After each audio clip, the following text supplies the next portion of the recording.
गुरु साहिब जी।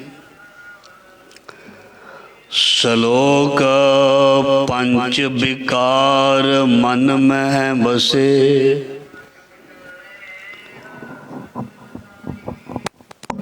पंच विकार मन में बसे,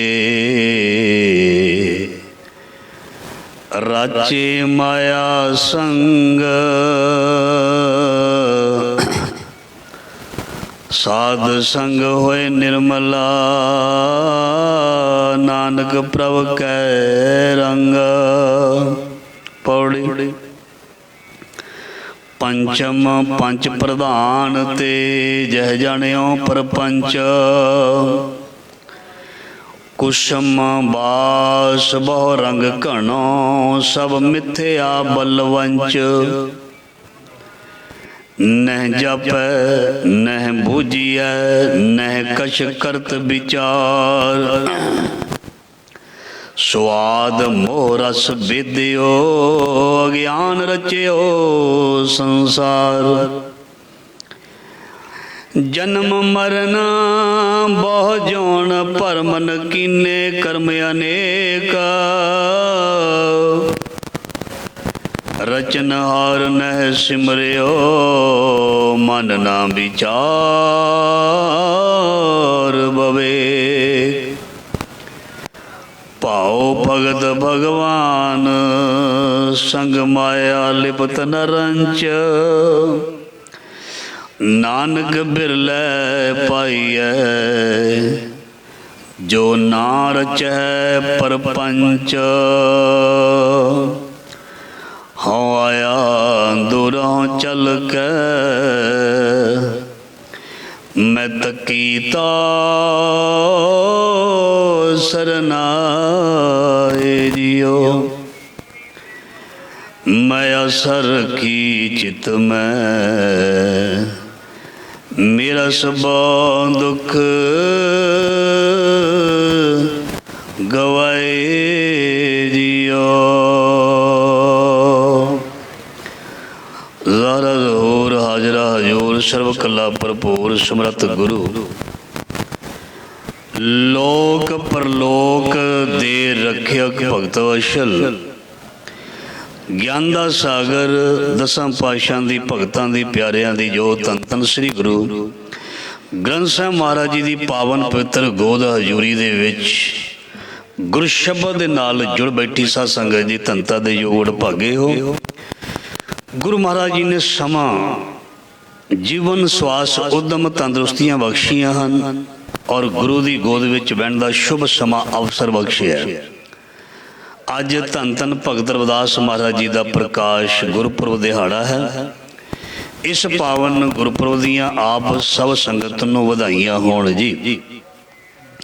वधाइयां दा मतलब हुंदा किसी चीज़ दे विच वाधा होवे, इहदी असीस लैनी और इहदी अरदास करनी। सारियां दियां खुशियां दे विच, सारियां दे जीवन दे विच गुरु दे ज्ञान दा वाधा होवे, चंगी चीज़ दा वाधा होवे, विवेक दा वाधा होवे।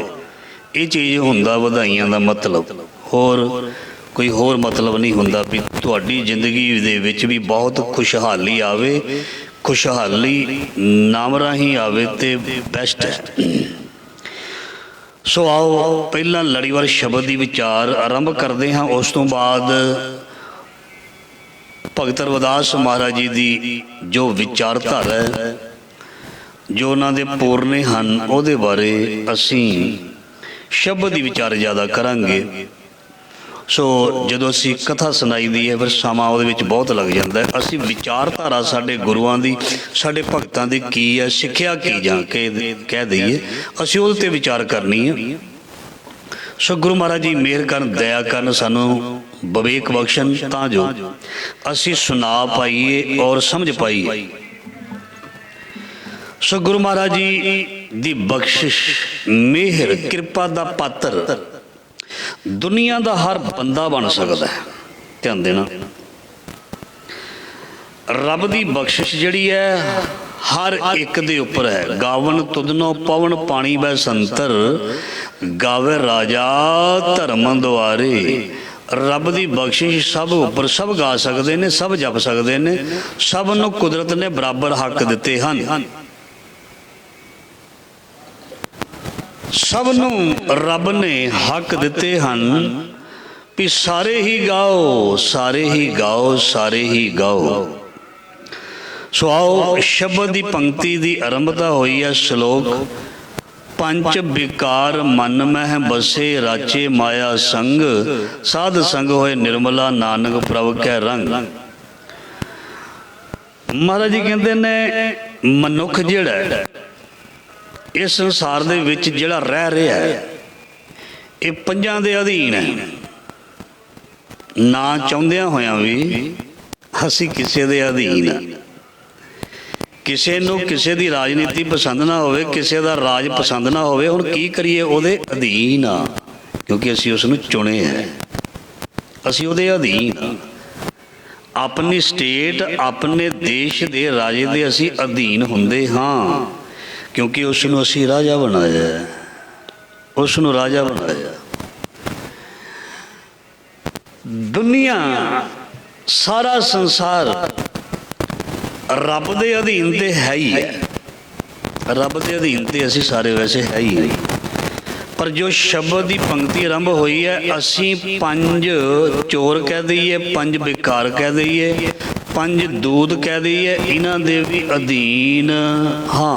पंच विकार मन मह बसे। जिथे मन नूं क्या तू जोत स्वरूप है, उथे मन नूं क्या तू बकारी भी है। जिथे मन नूं गधा किया, उथे मन नूं खुटहर किया, तेरा नहीं बसास तू महा उदमादा।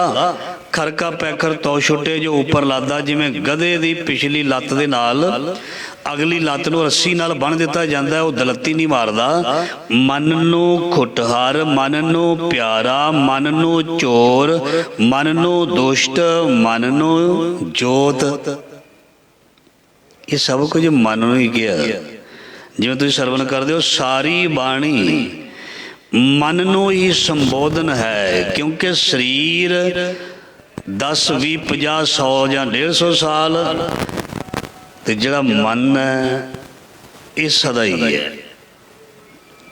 सो गुरु महाराज जी कहते पंच विकार मन में बसे, राचे माया संग। साडे मन दे विच सूक्ष्म रूप दे विच पंज विकार वसे होए हन, पंज चोर रहिंदे हन, ते ये चोर विकार सानू लुटदे ने, साडी चंगी खेती खांदे ने,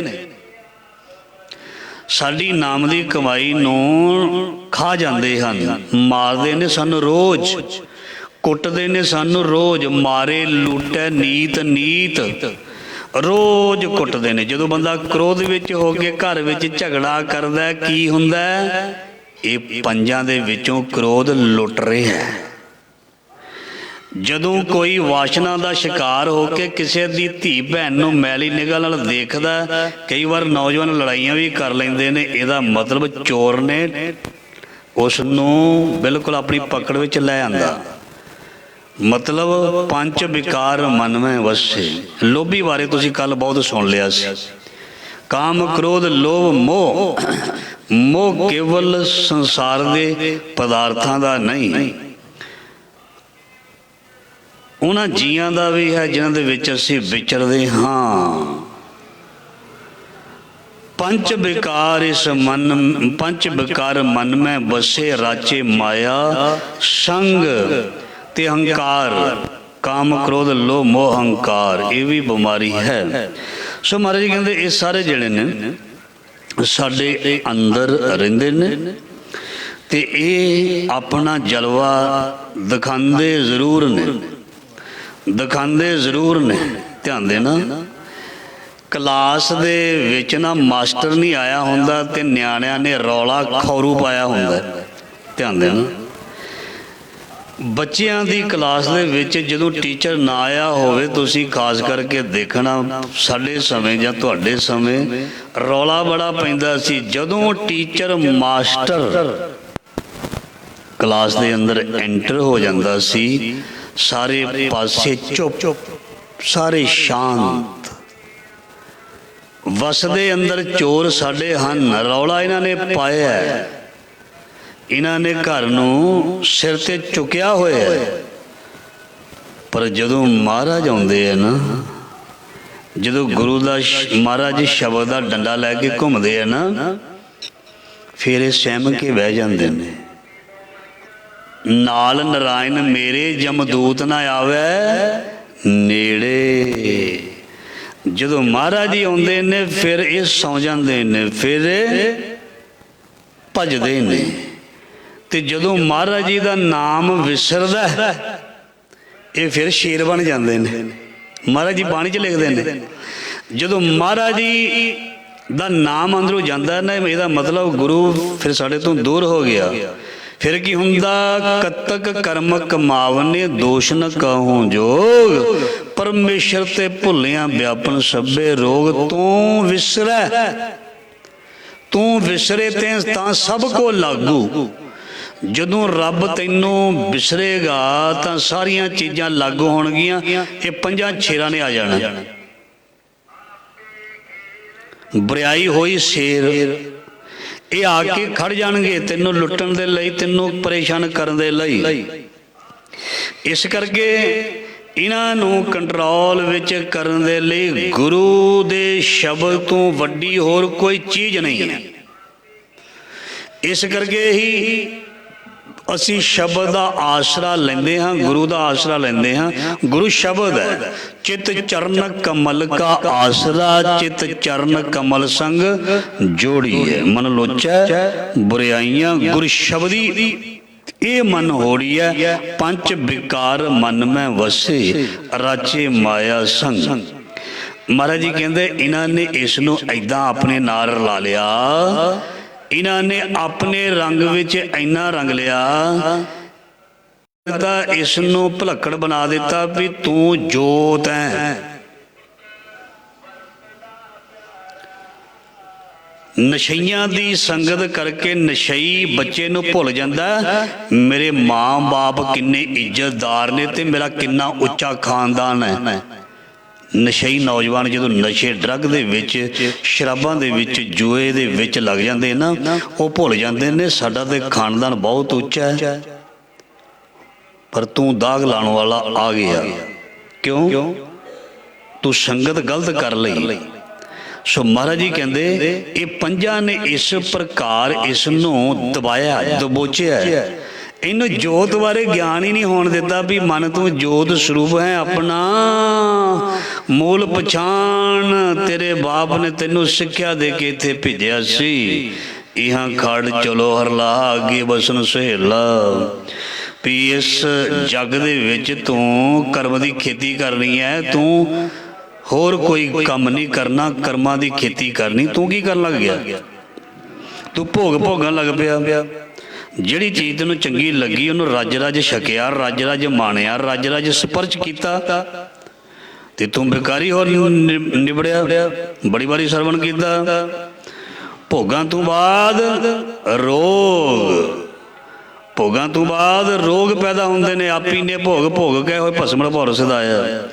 ਇਸ ਕਰਕੇ ਗੁਰੂ ਮਹਾਰਾਜ ਜੀ ਕਹਿੰਦੇ ਨੇ ਜੇ ਤੂੰ ਹੁਣ ਸਾਫ ਸੁਥਰਾ ਹੋਣਾ, ਪੰਜ ਵਿਕਾਰ ਮਨ ਮੈਂ ਬਸੇ, ਰਾਚੇ ਮਾਇਆ ਸੰਗ, ਸਾਧ ਸੰਗ ਹੋਏ ਨਿਰਮਲਾ, ਨਾਨਕ ਪ੍ਰਭ ਕੈ ਰੰਗ। ਤੂੰ ਸੰਗਤ ਕਰ ਤੇ ਨਿਰਮਲ ਹੋ ਜਾਏਗਾ। ਜਿਹੜੀ ਮੈਲ ਗੰਦਗੀ ਮਨ ਤੇ ਜੰਮ ਚੁੱਕੀ ਹੈ, ਭਰੀਏ ਮਤ ਪਾਪਾ ਕੇ ਸੰਗ, ਉਹ ਧੋਪੈ ਨਾਵੇ ਕੇ ਰੰਗ। ਇਹ ਤੇਰੀ ਲੱਥ ਜਾਣੀ ਹੈ। ਸੰਗਤ ਕਰਿਆ ਕਰ, ਸੰਗਤ ਕਰਿਆ ਕਰ। ਤੈਨੂੰ ਖੁਦ ਨੂੰ ਨਹੀਂ ਪਤਾ ਵੀ ਉੱਥੋਂ ਤੈਨੂੰ ਕੀ ਮਿਲ ਜਾਣਾ। ਇਸੇ ਹੀ ਗੱਲ ਹੈ। ਬਵੀਹੇ ਨੂੰ ਨਹੀਂ ਪਤਾ ਮੈਂ ਮੂੰਹ ਤੇ ਅੱਡਿਆ, ਉਹਦਾ ਫਰਜ਼ ਹੈ ਮੂੰਹ ਅੱਡਣਾ। ਸਵਾਂਤੀ ਬੂੰਦ ਭਾਵੇਂ ਅੱਧੇ ਘੰਟੇ ਬਾਅਦ ਪੈ ਜੇ, ਭਾਵੇਂ 15 ਘੰਟੇ ਬਾਅਦ ਪੈ ਜੇ, ਉਸ ਦੇ ਗਲ ਦੇ ਸਰਾਖ ਦੇ ਵਿੱਚ, ਉਸ ਛੇਕ ਦੇ ਵਿੱਚ, ਪਰ ਉਹਦਾ ਫਰਜ਼ ਬਣਦਾ ਮੂੰਹ ਅੱਡ ਕੇ ਰੱਖ, ਮੂੰਹ ਅੱਡ ਕੇ ਰੱਖ। ਸੋ ਮਨ ਦੀ ਕਿਤਾਬ ਨੂੰ ਖੋਲ ਕੇ ਰੱਖ। ਜੇ ਅੰਦਰਲਾ ਵਰਕਾ ਪੜ੍ਹਨਾ, मन की किताब नूं बंद ना कर, मन की किताब नूं खोल, ते फिर मन जीते जग जीत, साध संग होए निर्मला, नानक प्रभ कै रंग। तेरा जीवन पवित्र हो जाएगा, तेरा मन पवित्र हो जाएगा। जे मन मैला रहा ना, होर एक पंक्ति लैके अगे तुरदे हैं, मन मैले सब किश मैला, मन मैले सब किश मैला। देखो ਉੱਚੇ ਘਰਾਣੇ ਦੇ ਵਿੱਚ ਜੇ ਕੋਈ ਜੰਮਿਆ ਹੋਵੇ, ਉਹ ਗਲਤ ਕਰਮ ਕਰ ਦੇਵੇ, ਉਹਦਾ ਘਰਾਣਾ ਤੇ ਖਾਨਦਾਨ ਬਦਨਾਮ ਹੋ ਗਿਆ। ਇਹਦਾ ਮਤਲਬ ਮਨ ਮੈਲੇ ਸਭ ਕੁਛ ਮੈਲਾ। ਜੇ ਕੋਈ, ਜਿਵੇਂ ਅੱਜ ਭਗਤ ਰਵਿਦਾਸ ਵਾਲੇ ਦਾ ਪ੍ਰਕਾਸ਼ ਦਿਹਾੜਾ, ਇੱਧਰ ਵੀ ਨਾਲ ਗੱਲ ਜੁੜ ਜਾਂਦੀ ਹੈ, ਜੇ ਕੋਈ ਨੀਵੀਂ ਜਾਤ ਵਿੱਚ ਚੰਗਾ ਕਰਮ ਕਰਕੇ ਗੁਰੂ ਨੂੰ ਖੁਸ਼ ਕਰ ਲਵੇ, ਉਹ ਆਪਣੀ ਕੁਲ ਦਾ, ਆਪਣੇ ਖਾਨਦਾਨ ਦਾ, ਆਪਣੀ ਕੌਮ ਦਾ ਨਾਮ ਉੱਚਾ ਕਰ ਦਿੰਦਾ। ਬਾਬਾ ਮੱਖਣ ਸ਼ਾਹ ਲਵਾਣੇ ਨੇ ਅਰਦਾਸ ਕੀਤੀ ਸੀ, ਕੌਮ ਦਾ ਨਾਮ ਉੱਚਾ ਕੀਤਾ। ਸੰਤ ਬਾਬਾ ਪ੍ਰੇਮ ਸਿੰਘ ਮਹਾਰਾਜ ਜੀ ਨੇ ਇੰਨੀ ਬੰਦਗੀ, ਇੰਨੀ ਸੇਵਾ ਕੀਤੀ, ਕੌਮ ਦਾ ਨਾਮ ਉੱਚਾ ਕੀਤਾ। ਇਸ ਕਰਕੇ ਜੋ ਉੱਚਾ ਕਰਦੇ ਨੇ ਉਹ ਪੂਜਣਯੋਗ ਹੁੰਦੇ ਹਨ, ਚਾਹੇ ਉਹ ਗੁਰੂ ਦੇ ਰੂਪ ਵਿੱਚ ਹੋਣ, ਭਗਤ ਦੇ ਰੂਪ ਵਿੱਚ ਹੋਣ, ਸਿੱਖ ਦੇ ਰੂਪ ਦੇ ਵਿੱਚ ਹੋਣ, ਜਾਂ ਕਿਸੇ ਵੀ ਰੂਪ ਦੇ ਵਿੱਚ ਹੋਣ। ਉਹਨਾਂ ਦੀ ਪੂਜਾ ਕਰਨੀ ਚਾਹੀਦੀ ਹੈ, ਉਹਨਾਂ ਨੂੰ ਪੂਜਣਾ ਚਾਹੀਦਾ। ਪੂਜਾ ਦਾ ਮਤਲਬ ਮੇਰਾ ਇਹ ਨਹੀਂ ਹੈ ਵੀ ਥਾਲੀ ਦੇ ਵਿੱਚ ਆਪਾਂ ਇਹ ਫਲ ਲੈ ਆਂਦਾ ਜਾਂ ਹੋਰ ਚੀਜ਼ਾਂ ਲੈਣ ਦੀਆਂ, ਕੀਮਤੀ ਚੀਜ਼ਾਂ ਲਿਆ ਕੇ ਘਿਓ ਦੇ ਦੀਵੇ ਵਾਲ ਕੇ ਤੇ ਅਸੀਂ ਆਰਤੀ ਕਰੀਏ ਜਾਂ ਇਸ ਤਰ੍ਹਾਂ, ਇਸ ਨੂੰ ਪੂਜਾ ਨਹੀਂ ਕਹਿੰਦੇ। ਭਗਤ ਰਵਿਦਾਸ ਜੀ ਦਾ ਸ਼ਬਦ ਵੀ ਹੈ, ਮਾਈ ਗੋਬਿੰਦ ਪੂਜਾ ਕਹਾਂ ਲੈ ਚਰਾਵੋ। ਚਲੋ ਇਹਦੀ ਵੀ ਵਿਚਾਰ ਥੋੜ੍ਹੀ ਜਿਹੀ ਕਰਾਂਗੇ ਬਾਅਦ ਵਿੱਚ, ਪਹਿਲਾਂ ਲੜੀਵਾਰ ਸ਼ਬਦ। ਸੋ ਉਹਦੀ ਪੂਜਾ ਕਰਨੀ ਚਾਹੀਦੀ ਹੈ। ਜਿਵੇਂ ਅਸੀਂ ਕਹਿ ਦਿੰਦੇ ਹਾਂ ਨਾ, ਉਹ ਆਪਣੇ ਮਾਂ ਬਾਪ ਦੇ ਚਰਨ ਪੂਜਿਆ ਕਰੋ, ਉਹਨਾਂ ਦੇ ਚਰਨਾਂ 'ਤੇ ਅਗਰਬੱਤੀ ਥੋੜ੍ਹਾ ਲਾਉਣੀ ਹੈ। ਮਤਲਬ ਉਹਨਾਂ ਦੀ ਸੇਵਾ ਕਰਿਆ ਕਰੋ, ਉਹਨਾਂ ਨੂੰ ਫੋਲੋ ਕਰਿਆ ਕਰੋ, ਉਹਨਾਂ ਦੀ ਗੱਲ ਮੰਨਿਆ ਕਰੋ, ਉਹਨਾਂ ਨੂੰ ਇਗਨੋਰ ਨਾ ਕਰਿਆ ਕਰੋ। ਇਹਨੂੰ ਪੂਜਾ ਕਹਿੰਦੇ ਨੇ, ਨਾ ਕਿ ਕੋਈ ਹੋਰ ਚੀਜ਼ਾਂ ਜਾਂ ਕੋਈ ਦੁਨਿਆਵੀ ਵਸਤਾਂ ਦਾ। ਨਾ ਸਾਡਾ ਮਾਂ ਬਾਪ ਭੁੱਖਾ ਹੁੰਦਾ ਦੁਨਿਆਵੀ ਵਸਤਾਂ ਦਾ, ਤੇ ਨਾ ਸਾਡਾ ਗੁਰੂ ਭੁੱਖਾ ਹੁੰਦਾ। ਧਿਆਨ ਦੇਣਾ, ਗੁਰੂ ਕਹਿੰਦਾ ਤੂੰ ਮੇਰੇ ਕੋਲ ਬਹਿ, ਮੈਨੂੰ ਠੰਡ ਪੈਂਦੀ ਹੈ। ਮਾਂ ਬਾਪ ਵੀ ਕਹਿੰਦਾ ਨੂੰਹ ਐ, ਧੀਏ, ਪੁੱਤਰੋ, ਜਵਾਈਓ, ਸਾਡੇ ਕੋਲ ਬੈਠੋ, ਸਾਨੂੰ ਠੰਡ ਪੈਂਦੀ ਹੈ।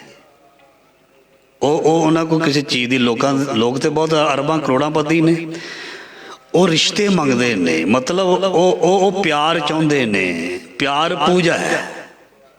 ਸੱਚ ਕਹੂੰ ਸੁਣ ਲਿਓ ਸੋ ਹੈ, ਜਿਨ ਪ੍ਰੇਮ ਕਿਉ ਤਿਨ ਹੀ ਪ੍ਰਭ ਪਾਇਓ। ਸੋ ਸੱਚ, ਪ੍ਰੇਮ, ਮਿਲਵਰਤਨ, ਸਤਿਕਾਰ, ਇਹ ਇੱਕ ਪੂਜਾ ਹੈ। ਸੋ ਅਗਲੀ ਪੰਕਤੀ ਤੇ ਚੱਲਦੇ ਹਾਂ। ਪੌੜੀ ਪੰਚਮ ਪੰਚ ਪ੍ਰਧਾਨ ਤੇ ਜਹ ਜਾਣਿਓ ਪਰਪੰਚ, ਪੰਚ ਪ੍ਰਵਾਨ ਪੰਚ ਪ੍ਰਧਾਨ, ਪੰਚੇ ਪਾਵੈ ਦਰਗੇ ਮਾਨ, ਪੰਚਮ ਪੰਚ ਪ੍ਰਧਾਨ ਤੇ ਮਹਾਰਾਜ ਜੀ ਕਹਿੰਦੇ ਸ੍ਰੀ ਪੰਚ ਦਾ ਮਤਲਬ ਹੁੰਦਾ ਇੱਕ ਬਹੁਤ ਸਤਿਕਾਰਯੋਗ ਅਹੁਦੇ ਵਾਲਾ ਬੰਦਾ, ਸਿਆਣਾ, ਸੁਘੜ, ਜ਼ਿੰਮੇਵਾਰ। ਮਹਾਰਾਜ ਜੀ ਕਹਿੰਦੇ ਪੰਚਮ ਪੰਚ ਪ੍ਰਧਾਨ ਕਿਹੜੇ ਨੇ? ਗੁਰਮਤ ਦੇ ਅਨੁਸਾਰ। ਸੋ ਅਸੀਂ ਤੇ ਪੰਚ ਨੂੰ ਪਿੰਡ ਦਾ ਮੈਂਬਰ ਜਾਣ ਕੇ ਜਾਣਦੇ ਹਾਂ ਵੀ ਉਹ ਪੰਚ ਹੁੰਦਾ, ਉਹ ਵੀ ਪੰਚ ਹੈ। ਪਰ ਇੱਥੇ ਗੁਰਮਤ ਦੇ ਅਨੁਸਾਰ ਕਿਹਨਾਂ ਨੂੰ ਕਿਹਾ? ਪੰਚਮ ਪੰਚ ਪ੍ਰਧਾਨ ਤੇ ਜੈ ਜਾਣਿਓ ਪ੍ਰਪੰਚ, ਜਿਸ ਨੇ ਜਗਤ ਦੇ ਪ੍ਰਸਾਰ ਨੂੰ, ਪਸਾਰੇ ਨੂੰ ਸਮਝ ਲਿਆ, ਜਿਸ ਨੇ ਸੰਸਾਰ ਦੇ ਸੱਚ ਤੇ ਝੂਠ ਨੂੰ ਜਾਣ ਲਿਆ। ਮਹਾਰਾਜ ਜੀ ਕਹਿੰਦੇ ਉਹ ਜਿਹੜਾ ਹੈ ਨਾ, ਉਹ ਸੰਤ ਜਨ ਹੈ, ਪੰਚ ਹੈ, ਸ੍ਰੇਸ਼ਟ ਹੈ। ਕੁਸਮ ਬਾਸ ਬਹੁ ਰੰਗ ਘਣੋ, ਸਭ ਮਿਥਿਆ ਬਲਵੰਚ। ਉਸਨੇ ਸੰਸਾਰ ਦੇ ਰੰਗ ਨੂੰ ਸਮਝ ਲਿਆ ਵੀ ਕੁਸਮ ਬਾਸ, ਇਹ ਸੰਸਾਰ ਫੁੱਲਾਂ ਦੀ ਸੁਗੰਧੀ ਵਰਗਾ। ਕੁਸਮ ਬਾਸ ਬਹੁ ਰੰਗ ਘਣੋ, ਸਭ ਮਿਥਿਆ। ਮਿਥਿਆ ਦਾ ਮਤਲਬ ਹੈ ਝੂਠਾ। ਬਲਵੰਚ, ਇਹ ਸਾਰਾ ਸੰਸਾਰ ਨਾਸ਼ਵਾਨ, ਇਹ ਇੱਕ ਠੱਗੀ ਵਾਲਾ ਸੰਸਾਰ ਹੈ। ਉਹ ਕਿਵੇਂ? ਅੱਖੀ ਤਾਂ ਮੀਟੇ ਨਾਕ ਪਕੜੈ, ਠੱਗਣ ਕੋ ਸੰਸਾਰ। ਸਭ ਮਿਥਿਆ ਬਲਵੰਚ। ਔਰ ਪਾਤਸ਼ਾਹ ਜੀ ਫਰਮਾਨ ਕਰਦੇ, ਨੈ ਜਾਪੈ ਨੈ ਬੁਝੀਐ, ਨੈ ਕਿਛ ਕਰਤ ਵਿਚਾਰ। ਤੇ ਇਸ ਜੀਵਨ ਦੇ ਵਿੱਚ ਮਹਾਰਾਜ ਜੀ ਕਹਿੰਦੇ ਬਹੁਤਿਆਂ ਨੂੰ ਆਪਣੇ ਬਾਰੇ ਪਤਾ ਹੀ ਨਹੀਂ ਲੱਗਦਾ, ਸੱਚ ਬਾਰੇ ਪਤਾ ਨਹੀਂ ਲੱਗਦਾ। ਨਹਿ ਜਾਪੇ ਨਹਿ ਬੁਝੀਐ ਨਹਿ ਕਛ ਕਰਤ ਵਿਚਾਰ। ਉਹਨਾਂ ਨੂੰ ਸਹੀ ਜੀਵਨ ਦੀ ਜੁਗਤੀ ਮਿਲਦੀ ਨਹੀਂ, ਕਿਉਂਕਿ ਉਹਨਾਂ ਨੇ ਜੁਗਤੀ ਨੂੰ ਪ੍ਰਾਪਤ ਕਰਨ ਦੀ ਕੋਸ਼ਿਸ਼ ਨਹੀਂ ਕੀਤੀ। ਕਿਸੇ ਨੇ ਦਰਜੀ ਬਣਨਾ ਤੇ ਉਸ ਨੂੰ ਟੇਲਰ ਮਾਸਟਰ ਕੋਲ ਜਾਣਾ ਪਏਗਾ। ਕਿਸੇ ਨੇ ਮਿਸਤਰੀ ਬਣਨਾ ਹੈ, ਰਾਜਗੀਰੀ ਦਾ ਕੰਮ ਕਰਨਾ ਜਾਂ ਲੱਕੜ ਦਾ ਕੰਮ ਕਰਨਾ, ਤਰਖਾਣ ਕੋ ਜਾਣਾ ਪਏਗਾ। ਜੇ ਕਿਸੇ ਨੇ ਹੋਰ ਕੋਈ ਕਿਸੇ ਵੀ ਕਿਸੇ ਦਾ ਕੰਮ ਤਰ੍ਹਾਂ ਦਾ ਕੰਮ ਸਿੱਖਣਾ, ਉਸ ਨੂੰ ਆਪਣਾ ਉਸਤਾਦ ਉਸ ਬੰਦੇ ਨੂੰ ਧਾਰਨ ਕਰਨਾ ਪਏਗਾ ਜਿਹੜਾ ਉਸ ਕੰਮ ਦੇ ਵਿੱਚ ਐਕਸਪਰਟ ਹੈ। ਤੇ ਜਿਸ ਨੇ ਗੁਰੂ ਦਾ ਸਿੱਖ ਬਣਨਾ, ਜਿਸ ਨੇ ਰੱਬ ਦਾ ਪਿਆਰਾ ਬਣਨਾ, ਉਸ ਨੂੰ ਜੁਗਤ ਲੈਣ ਦੇ ਲਈ ਆਪਣੇ ਗੁਰੂ ਕੋਲ ਜਾਣਾ ਪਏਗਾ। ਬਾਣੀ ਦਾ ਫਰਮਾਨ ਹੈ, ਮੁਕਤ ਭੁਗਤ ਜੁਗਤ ਤੇਰੀ ਸੇਵਾ ਜਿਸ ਤੂੰ ਆਪ ਕਰਾਂ। ਮੁਕਤੀ ਜੁਗਤੀ ਇਹ ਗੁਰੂ ਦਿੰਦਾ। ਇਸ ਕਰਕੇ ਮਹਾਰਾਜ ਜੀ ਕਹਿੰਦੇ ਗੁਰੂ ਦੇ ਕੋਲ ਜਿਹੜਾ ਜਾਂਦਾ ਨਹੀਂ, ਉਹਨੂੰ ਨਾ ਜੁਗਤੀ ਮਿਲਦੀ ਹੈ, ਨਾ ਮੁਕਤੀ ਮਿਲਦੀ ਹੈ, ਨਾ ਭੁਗਤ। ਨਹਿ ਜਾਪੇ ਨਹਿ ਬੁਝੀਐ ਨਹਿ ਕਛ ਕਰਤ ਵਿਚਾਰ। ਤੇ ਉਸ ਨੇ ਕਦੀ ਵੀ ਆਪਣੇ ਜੀਵਨ ਦੇ ਬਾਰੇ ਵਿਚਾਰ ਹੀ ਨਹੀਂ ਕੀਤਾ ਵੀ ਤੂੰ ਇਸ ਜੱਗ ਦੇ ਵਿੱਚ ਆਇਆ ਕੀ ਲੈਣ ਹੈ। ਬੱਚੇ ਨੂੰ ਪੁੱਛਿਆ ਜਾਏ ਤੂੰ ਕੀ ਕਰਨ ਆਇਆ, ਉਹ ਕਹਿੰਦਾ ਮੈਂ ਪੜ੍ਹਾਈ ਕਰਨੀ ਹੈ। ਨੌਜਵਾਨ ਜਿਹੜਾ 10ਵੀਂ 12ਵੀਂ 'ਚ ਪੜ੍ਹਦਾ, ਉਹਨੂੰ ਪੁੱਛਿਆ ਜਾਏ, ਉਹ ਕਹਿੰਦਾ ਜੀ ਮੈਂ ਫੌਜ ਦੀ ਲਾਈਨ ਵਿੱਚ ਜਾਣਾ, ਮੈਂ ਆਫਿਸਰ ਬਣਨਾ, ਮੈਂ ਨੇਵੀ 'ਚ ਜਾਣਾ, ਮੈਂ ਪ੍ਰਦੇਸ਼ ਜਾਣਾ, ਬਾਹਰ ਜਾਣਾ। ਤੇ ਜੇ ਇੱਕ 30-40 ਸਾਲ ਦੇ ਨੂੰ ਪੁੱਛਿਆ ਜਾਵੇ ਤੂੰ, ਮੈਂ ਅਜੇ ਪਰਿਵਾਰ ਦੀਆਂ ਜ਼ਿੰਮੇਵਾਰੀਆਂ ਨਿਭਾਉਣੀਆਂ ਨੇ, ਕਿਉਂਕਿ ਬੱਚੇ ਜਵਾਨ ਹੋ ਗਏ ਐ, ਉਮਰ ਮੇਰੀ ਹੁਣ 40-50 ਸਾਲ ਦੇ ਲੱਗ ਗਏ ਆ, ਨਿਆਣੇ ਜਵਾਨ, ਉਹਨਾਂ ਨੂੰ ਕਿਸੇ ਪਾਸੇ ਲਾਉਣਾ। ਤੇ ਵੈਸੇ ਇੱਕ ਹੈਰਾਨਗੀ ਦੀ ਗੱਲ ਹੈ, ਇੱਕ 60, 70, 80 ਸਾਲ ਦਾ ਬੁੱਢਾ ਬਜ਼ੁਰਗ ਓਲਡ ਮੈਨ ਜਾਂ ਓਲਡ ਲੇਡੀ, ਉਹਨੇ ਬੱਚੇ ਵੀ ਵਿਆਹ ਦਿੱਤੇ, ਧੀਆਂ ਪੁੱਤਰ ਵੀ ਕਿਸੇ ਪਾਸੇ ਲਾ ਦਿੱਤੇ। ਜੇ ਉਹਨੂੰ ਨਹੀਂ ਅਜੇ ਤੱਕ ਮਹਾਰਾਜ ਜੀ ਕਹਿੰਦੇ ਪਤਾ ਲੱਗਿਆ ਆਪਣੇ ਆਪ ਦਾ, ਤੇ ਫਿਰ ਉਹਦੇ ਲਈ ਤੇ ਬੜੀ ਅਫਸੋਸ ਦੀ ਗੱਲ ਹੈ, ਕਿਉਂਕਿ ਉਸਨੇ ਸਭ ਕੁਝ ਨਿਬੇੜ ਦਿੱਤਾ। ਸਰਕਾਰ ਨੇ ਵੀ ਕਿਹਾ ਤੂੰ ਰਿਟਾਇਰ ਹੋ ਗਿਆ, ਹੁਣ ਘਰ ਬਹਿ ਜਾ, ਕੁਝ ਕਰ ਲੈ ਆਪਣੇ ਲਈ। ਜੇ ਉਸਨੇ ਅਜੇ ਵੀ ਨਹੀਂ ਆਪਣੇ ਆਪ ਤੇ ਵਿਚਾਰ ਕੀਤਾ, ਫਿਰ ਬਹੁਤ ਵੱਡੀ ਅਫਸੋਸ ਦੀ ਗੱਲ ਹੈ। ਉਹਨੇ ਕਿਹੜੀ ਚੀਜ਼ ਨਹੀਂ ਦੇਖੀ ਜੀ। ਨੌਜਵਾਨ ਨੂੰ ਤੇ ਅਜੇ ਆਸ ਹੈ ਵੀ ਕੁਝ ਦੇਖਣਾ ਹੈ। ਇੱਕ ਬਾਲਪਨ ਵਿੱਚ ਜੀ ਰਿਹਾ ਬੱਚਾ ਵੀ ਪਤਾ ਉਸ ਨੂੰ ਵੀ ਮੈਂ ਅਗਲਾ ਕੁਛ ਦੇਖਣਾ, ਮੇਰੇ ਤੇ ਜਵਾਨੀ ਚੜ੍ਹਨੀ ਹੈ, ਮੇਰੀ ਸ਼ਾਦੀ ਵਿਆਹ ਹੋਣਾ ਹੈ, ਮੈਂ ਆਹ ਨੌਕਰੀ ਕਰਨੀ, ਉਹ ਕਰਨੀ। ਇੱਕ ਰਿਟਾਇਰ ਹੋ ਕੇ ਵੀ ਘਰ ਆ ਚੁੱਕਾ, ਸਭ ਕੁਝ ਹੋ ਗਿਆ, ਸਭ ਨਵੇੜਾ ਕਰ ਦਿੱਤਾ। ਤੇ ਹੁਣ ਜੇ ਉਹ ਵੀ ਵਿਚਾਰ ਨਹੀਂ ਕਰਦਾ, ਨਹਿ ਜਾਪੇ ਨਹਿ ਬੁਝੀਐ ਨਹਿ ਕਛ ਕਰਤ ਵਿਚਾਰ, ਇਹਦਾ ਮਤਲਬ ਇਹ ਨਹੀਂ ਨੌਜਵਾਨ ਦੇ ਬਚਪਨ ਵਿੱਚ ਗੁਜ਼ਰ ਰਹੇ ਵਿਅਕਤੀ ਨੂੰ ਜਾਂ ਬੱਚੇ ਨੂੰ ਵਿਚਾਰ ਨਹੀਂ ਕਰਨਾ ਚਾਹੀਦਾ। ਵਿਚਾਰ ਸਾਰਿਆਂ ਨੂੰ ਕਰਨਾ ਚਾਹੀਦਾ, ਕਿਉਂਕਿ ਆਪਣੇ ਆਪ ਨੂੰ ਜਾਣਨ ਵਾਲੀ ਉਮਰ ਬੁਢਾਪਾ ਨਹੀਂ ਕੇਵਲ ਹੁੰਦੀ, ਆਪਣੇ ਆਪ ਨੂੰ ਸਹੀ ਰਸਤੇ ਤੇ ਲਿਆਉਣ ਵਾਲੀ ਉਮਰ ਬਚਪਨ ਤੋਂ ਹੀ ਸ਼ੁਰੂ ਹੋ ਜਾਂਦੀ ਹੈ। ਜਿਹੜਾ ਬਚਪਨ ਤੋਂ ਸਹੀ ਰਾਹ ਪੈ ਗਿਆ ਤੇ ਉਹਦਾ ਬੁਢਾਪਾ ਵੀ ਸਹੀ ਨਿਕਲੇਗਾ। ਜਿਸ ਨੇ ਜੋਬਨ ਦੇ ਵਿੱਚ ਸੂਟੇ ਲਾਣੇ ਸ਼ੁਰੂ ਕਰ ਦਿੱਤੇ ਨਾ, ਤੰਬਾਕੂ ਖਾਣਾ ਸ਼ੁਰੂ ਕਰ ਦਿੱਤਾ, ਤੇ ਬੀੜੀਆਂ ਸਾਡੇ ਸਿੱਖਾਂ ਦੇ ਨਿਆਣੇ ਵੀ ਪੀ ਜਾਂਦੇ ਨੇ। ਗੁਸਤਾਖੀ ਮਾਫ, ਸਿੱਖਾਂ ਸਰਦਾਰਾਂ ਦੇ ਨਿਆਣੇ ਮੈਨੂੰ ਕਈ ਮਿਲੇ ਤੇ ਮੈਨੂੰ ਦੇ ਕੇ ਸੁੱਟ ਦਿੱਤੀ। ਮੈਂ ਕਿਹਾ ਚੱਕ ਲੈ, ਕੀ ਹੁਣ ਮੈਂ ਕਿਹੜਾ ਤੈਨੂੰ ਡੰਡਾ ਮਾਰਨਾ, ਮੈਂ ਤੈਨੂੰ ਕੀ ਕਹਿਣਾ ਭਾਈ, ਮੈਂ ਤੈਨੂੰ ਕਹਿ ਕੇ ਤੇ ਗੱਲ ਪਵਾਉਣਾ, ਤੈਨੂੰ ਪੀ ਜਾਓ, ਸਾਨੂੰ ਕੀ ਹੈ, ਸਿਹਤ ਤੁਹਾਡੀ ਹੈ, ਨੁਕਸਾਨ ਤੁਹਾਡਾ ਹੋਣਾ, ਸਾਨੂੰ ਕੀ ਹੈ, ਇਹ ਤੇ ਬੇੜੀ ਤੁਹਾਡੀ ਹੈ, ਪਾਪ ਨਾਲ ਭਰ ਲਓ ਤੇ ਚਾਹੇ ਇਸ ਨੂੰ ਚੰਗੀ ਚੀਜ਼ ਨਾਲ ਭਰ ਲਓ, ਬੇੜੀ ਤੁਹਾਡੀ ਹੈ। ਤੁਸੀਂ ਪੀਂਦੇ ਹੋ ਨਾ, ਨਿਆਣੇ ਤੁਹਾਡੇ ਵੀ ਗੁਸਤਾਖੀ ਮਾਫ ਉੱਦਾਂ ਹੀ ਕਰਨਗੇ, ਬੱਚੇ ਵੀ ਉੱਦਾਂ ਹੀ ਕਰਨਗੇ। ਉਹੀ ਜੇ ਤੁਹਾਡੀ ਨਸ਼ੇ ਖਾ ਕੇ ਥੋੜ੍ਹੀ ਉਮਰ ਤੇ ਬੱਚਿਆਂ ਦੀ ਵੀ ਲੌਂਗ ਲਾਈਫ ਨਹੀਂ ਹੋਏਗੀ, ਕਿਉਂਕਿ ਸਭ ਕੁਛ ਘਰ ਤੋਂ ਹੀ ਸਿੱਖਦਾ, ਬੱਚਾ ਘਰ ਤੋਂ ਸਿੱਖਦਾ। ਇਹ ਤੁਸੀਂ ਮੈਂ ਸਾਰੇ ਪੱਲੇ ਬੰਨ ਲਈਏ। ਜੇ ਕਿਸੇ ਦਾ ਨਿਆਣਾ ਗਾਲਾਂ ਕੱਢਦਾ ਹੈ ਨਾ, ਉਹਦੇ ਘਰ ਦੇ ਵਿੱਚ ਕੋਈ ਕੱਢਦਾ ਹੋਏਗਾ। जे कोई गलत बोलता है ना बच्चा समझ लेना भी माँ बाप इस तरह के इन्हों दे या घर में सजे खब्बे कोई ना कोई जुड़िया हैगा इदां दे प्यारे विचारां वाला। इस करके आओ अगों चलीए। सो महाराज जी कहते विचार नहीं करता स्वाद मोह रस बेद्यो अज्ञान रचियो संसार। महाराज जी कहते अज्ञानता दे वस ये जगत दे स्वाद विच ही लगा रहिंदा है। संसार दे रस एक प्रकार दे नहीं, रंग बहुत प्रकार दे ने। कोई कहता लै मैं तो परहेज रखदा, मैं तो कुछ भी नहीं खाता, सानू की स्वादा नाल एक तरह का नहीं। विस्तार विच जाण दा समा नहीं है। अपने आप नूं प्रदर्शित करना, अपने आप नूं प्रगट करना, अपनी वडियाई जां शोभा कराउणी जां इसदी भुख रखनी, ये भी रस है, ये भी रस। जे किसी ने सारे परहेज रखे हुए ने तो ये चीज़ों की भुख है तो ये भी रस है। महाराज जी कहते इदां दे रसां दे विच संसार लग्या होया। बच्चा अपने रस विच लग्या होया, नौजवान अपने रस विच लग्या होया, बजुर्ग कहता भी हुण मेरा रस ये है। सो एक बड़ा वड्डा विषय फिर से कदी बचपन विच बच्चा किदां लग्या है, नौजवान किहड़े किहड़े रसां च लग्या ते बजुर्ग किहड़े किहड़े रसां च लग्या, ये सब कुछ बाणी दे मुताबक आप जी नूं सरवण करवावांगे। स्वाद मोह रस बेद्यो अज्ञान रचियो संसार। सो महाराज जी कहंदे अज्ञानता दे विच ये लगा रहिंदा, अज्ञानता दे विच रसां विच लगा रहिंदा है। जन्म मरण बहु जौन भरमन किन्ने कर्म अनेक। सो जिहड़ा परमात्मा नूं भुल जांदा है और बाकी दे कर्म जिहड़े करदा है उहदे बारे बाणी विच लिखिया अवर काज तेरे किते ना काम जन्म मरण बहु जौन भरमन किन्ने कर्म अनेक। सो मुड़ मुड़ जूना दे विच भटकदा रहिंदा है, इसनूं असली कर्म दा पता नहीं लगदा। प्राणी तूं आया लाह लैन लगा कित कुफकड़े सब मुकदी चली रहन। रचनहार न सिमरियो मन ना विचार बवेक। जिस रब ने इसनूं पैदा किया सी इसने उस ते सवाल पैदा कर दिता। दुनिया दे विच नास्तिक लोग ऐसे ने, वो कहते कोई रब रुब नहीं। किसी प्यो नूं कह दिता जावे तू मैनू पैदा नहीं किया ते प्यो की सोचेगा?